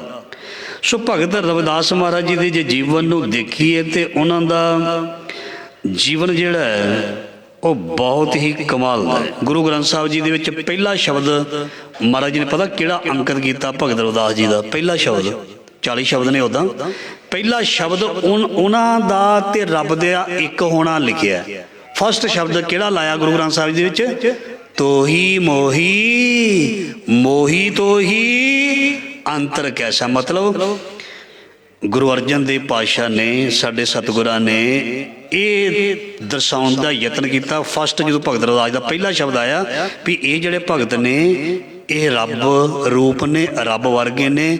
ਇਹਨਾਂ ਦੀ ਵਿਚਾਰਧਾਰਾ ਇਹ ਹੈ ਵੀ ਤੋਹੀ ਮੋਹੀ, ਮੋਹੀ ਤੋਹੀ ਅੰਤਰ ਕੈਸਾ। ਕਨਕ ਕਟਕ ਜਲ ਤਰੰਗ ਐਸਾ ਜੈਸਾ, ਕਨਕ ਕਟਕ ਜਲ ਤਰੰਗ ਜੈਸਾ, ਜੋਪੈ ਹਮ ਨਾ ਪਾਪ ਕਰੰਤਾ ਐ ਅਨੰਤਾ, ਪਤਤ ਪਾਵਨ ਨਾਮ ਕੈਸੇ ਹੁੰਤਾ, ਤੁਮ ਜੋ ਨਾਇਕ ਅਛੋ ਅੰਤਰਜਾਮੀ, ਪ੍ਰਭ ਤੇ ਜਨ ਜਾਨੀ ਜੇ ਜਨਤੇ ਸੁਆਮੀ। ਮੈਂ ਤੈਨੂੰ ਤੇਰਿਆਂ ਦੁਆਰਾ ਜਾਣ ਸਕਦਾ ਹਾਂ। ਮੈਨੂੰ ਇਹ ਵਿਚਾਰ ਦਿਓ ਕਿ ਉਹ ਸਮਦਲ ਹੈ, ਸਮਝਾਵੇ ਕੋ। ਮੈਨੂੰ ਵਿਚਾਰ ਦਿਓ ਵੀ ਉਹ ਕਿਸ ਤਰ੍ਹਾਂ ਇੱਕ ਹੈ, ਮੈਨੂੰ ਐਸਾ ਕੋਈ ਦੱਸੋ। ਇਹ ਸ਼ਬਦ ਗੁਰਬਾਣੀ ਦੇ ਵਿੱਚ ਪਹਿਲਾ ਹੈ ਵੀ ਉਸ ਪਰਮੇਸ਼ਰ ਦੇ ਵਿੱਚ ਤੇ ਪਰਮੇਸ਼ਰ ਦੇ ਪਿਆਰਿਆਂ ਦੇ ਵਿੱਚ ਕੋਈ ਵੀ ਅੰਤਰ ਨਹੀਂ ਹੁੰਦਾ। ਇਸ ਕਰਕੇ ਰੱਬ ਨੂੰ ਤੇ ਰੱਬ ਦੇ ਪਿਆਰਿਆਂ ਨੂੰ ਸਮਾਨ ਹੀ ਸਮਝਣਾ ਚਾਹੀਦਾ। ਸੋ ਜਦੋਂ ਚਿਤੌੜ ਦੇ ਰਾਜੇ ਨੇ ਸਾਰਾ ਕੁਝ ਦੇਖਿਆ ਸੀ, ਪਿਛਲੇ ਦਿਨਾਂ ਵਿੱਚ ਤੁਸੀਂ ਸਰਵਣ ਕੀਤਾ ਸੀ ਵੀ ਉਸਨੇ ਆ ਕੇ ਨਾਮਦਾਨ ਮੰਗਿਆ ਸੀ ਤੇ ਉਸ ਨੂੰ ਪਹਿਲੀ ਵਾਰ ਮਿਲਿਆ ਨਹੀਂ, ਫਿਰ ਬਖਸ਼ਿਸ਼ ਬਾਅਦ ਵਿੱਚ ਹੋਈ। ਉਸਨੇ ਆਪਣੇ ਨਾਲ ਲਿਜਾ ਕੇ ਭਗਤ ਰਵਿਦਾਸ ਨੂੰ ਹਾਥੀ ਦੇ ਉੱਪਰ ਬਿਠਾ ਕੇ ਤੇ ਸਾਰੇ ਸ਼ਹਿਰ ਦੇ ਵਿੱਚ ਉਹਨਾਂ ਦਾ ਸਤਿਕਾਰ ਕੀਤਾ, ਵੀ ਦੱਸਿਆ ਵੀ ਇਹ ਭਗਤ ਨੇ, ਇਹ ਉੱਚੇ ਤੇ ਸੁੱਚੇ ਨੇ। ਤੇ ਭਗਤ ਰਵਿਦਾਸ ਮਹਾਰਾਜ ਜੀ ਨੇ ਅਕਾਲ ਪੁਰਖ ਦਾ ਸ਼ੁਕਰਾਨਾ ਕਰਦਿਆਂ ਹੋਏ ਸ਼ਬਦ ਪੜ੍ਹੇ ਸੀ, ਐਸੀ ਲਾਲ ਤੁਝ ਬਿਨ ਕੌਣ ਕਰੇ, ਗਰੀਬ ਨਵਾਜ ਗੁਸਈਆ ਮੇਰਾ ਮਾਥੇ ਛਤਰ, ਧਰੈ ਜਾਕੀ ਸ਼ੋਧ ਜਗਤ ਕੋ ਲਾਗੇ ਤਾਂ ਪਰ ਤੂੰ ਹੀ ਢਰੇ, ਨੀਚੇ ਊਚ ਕਰੇ ਮੇਰਾ ਗੋਬਿੰਦ ਕਾਹੂ ਤੇ ਨਾ ਡਰੇ। ਤੇ ਭਗਤ ਜੀ ਨੇ ਇਹ ਨਹੀਂ ਕਿਹਾ ਵੀ ਮੈਨੂੰ ਹਾਥੀ ਤੇ ਬਿਠਾ ਕੇ ਮੇਰੀ ਇੱਜ਼ਤ ਕਰਦੇ ਪਏ ਵੀ ਮੈਨੂੰ ਰੱਬ ਨੇ ਵੱਡਾ ਕੀਤਾ। ਉਹਨਾਂ ਨੇ ਆਖਰੀ ਪੰਕਤੀ ਵਿੱਚ ਕਿਹਾ, ਉਹ ਮੈਨੂੰ ਨਹੀਂ ਰੱਬ ਨੇ ਵੱਡਾ ਕੀਤਾ, ਨਾਮਦੇਵ, ਕਬੀਰ, ਤਰਲੋਚਨ, ਸਦਨਾ, ਸੈਨ ਤਰੇ।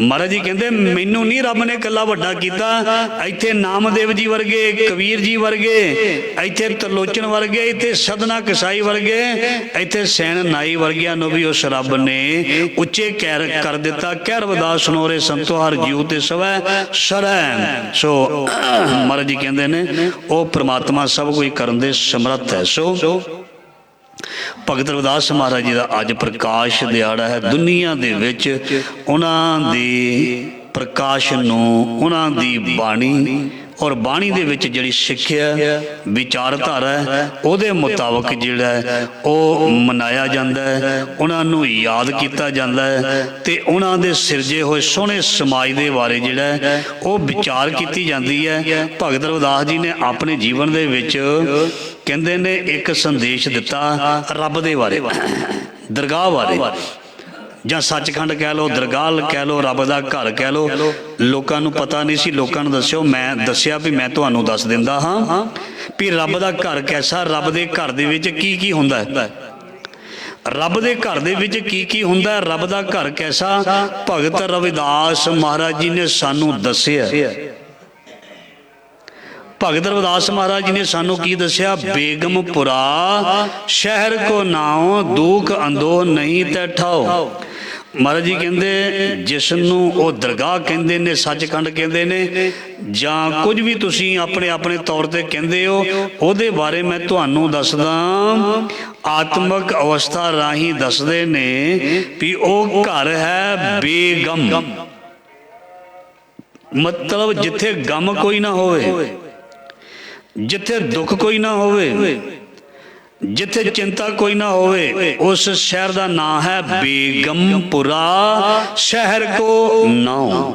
ਉਸ ਸ਼ਹਿਰ ਦਾ ਨਾਮ ਬੇਗਮਪੁਰਾ। ਉਹ ਸ਼ਹਿਰ ਤੇਰੇ ਅੰਦਰ ਪ੍ਰਗਟ ਹੋ ਸਕਦਾ ਹੈ। ਦੁੱਖ ਅੰਦੋ ਨਹੀਂ ਤੇ ਠਾਓ। ਉੱਥੇ ਕਿਸੇ ਤਰ੍ਹਾਂ ਦਾ ਕੋਈ ਦੁੱਖ ਨਹੀਂ ਹੈ, ਦੁੱਖ ਨੂੰ ਥਾਂ ਕੋਈ ਨਹੀਂ। ਨਾ ਤਸਵੀਸ ਖਰਾਜ ਨਾ ਮਾਲ, ਨਾ ਉੱਥੇ ਦੁਨਿਆਵੀ ਕੋਈ ਜਾਇਦਾਦ ਦਾ ਚੱਕਰ ਹੈ, ਨਾ ਉੱਥੇ ਚੁੰਗੀ ਨਾ ਮਸੂਲ ਲੱਗਦਾ, ਨਾ ਤਸਵੀਸ ਖਰਾਜ ਨਾ ਮਾਲ, ਮਤਲਬ ਉੱਥੇ ਕੋਈ ਟੈਕਸ ਨਹੀਂ ਲੱਗਦਾ, ਟੈਕਸ ਫ੍ਰੀ ਹੈ। ਉਹ ਘਰ ਜਿਹੜਾ ਨਾ ਟੈਕਸ ਫ੍ਰੀ ਹੈ। ਇੱਥੇ ਸਾਨੂੰ ਖਾਣ ਪੀਣ ਵਾਲੀ ਚੀਜ਼, ਸਰੀਰ ਦੇ ਉੱਪਰ ਵਰਤਣ ਵਾਲੀ ਹਰ ਚੀਜ਼ ਤੇ ਟੈਕਸ ਦੇ ਕੇ ਫਿਰ ਸੌਦਾ ਲੈ ਕੇ ਆਉਂਦੇ ਆ। ਭਗਤ ਰਵਿਦਾਸ ਜੀ ਕਹਿੰਦੇ ਨਾ ਉੱਥੇ ਦੁੱਖ ਹੈ, ਨਾ ਕੋਈ ਚਿੰਤਾ ਹੈ, ਤੇ ਨਾ ਉੱਥੇ ਜਿਹੜਾ ਘਰ ਬਣਿਆ ਉਹਨੂੰ ਕੋਈ ਟੈਕਸ ਲੱਗਦਾ, ਨਾ ਤਸਵੀਸ ਖਰਾਜ ਨਾ ਮਾਲ, ਖੌਫ ਨਾ ਖੱਤਾ। ਇਹ ਡਰ ਨਹੀਂ ਵੀ ਮੇਰੇ ਘਰ ਦੇ ਉੱਪਰ ਕੋਈ ਕਬਜ਼ਾ ਕਰ ਲਏਗਾ, ਮੇਰਾ ਘਰ ਕੋਈ ਲੁੱਟ ਕੇ ਲੈ ਜਾਏਗਾ। ਖੌਫ ਮਤਲਬ ਡਰ, ਖੌਫ ਨਾ ਖਤਾ ਨਾ ਤਰਸ ਜਵਾਲ। ਕੋਈ ਕਿਸੇ ਕਿਸਮ ਦੀ ਮਤਲਬ ਕੋਈ ਗਿਰਾਵਟ ਨਹੀਂ ਹੈ, ਕੋਈ ਡਰ ਨਹੀਂ ਹੈ, ਕੋਈ ਕਿਸੇ ਕਿਸਮ ਦਾ ਕੋਈ ਪਰੇਸ਼ਾਨੀ ਨਹੀਂ ਹੈ। ਅਬ ਮੋਏ ਖੂਬ ਵਤਨ ਗਹਿ ਪਾਈ। ਮੇਰੇ ਵੀਰੋ ਸੁਣੋ, ਹੁਣ ਮੈਂ ਅਸਲ ਦੇ ਵਿੱਚ ਅਸਲੀ ਥਾਂ ਲੱਭੀ ਹੈ, ਰਹਿਣ ਵਾਲੀ ਸੋਹਣੀ ਥਾਂ। ਅਬ ਮੋਏ खूब वतन गह पाई, उहाँ खैर सदा मेरे भाई। उत्थे सारियां दी सुख मंगी जाती है, कायम दायम सदा पातशाही। उत्थे तू सदा ही महाराज जी कहते तेरी बादशाही कायम रहेगी।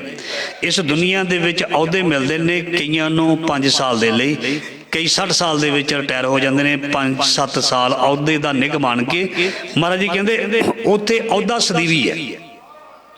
इत्थे अहुदियां तो रिटायर किया जाता है, उत्थे अहुदियां तो रिटायर नहीं किया जाता।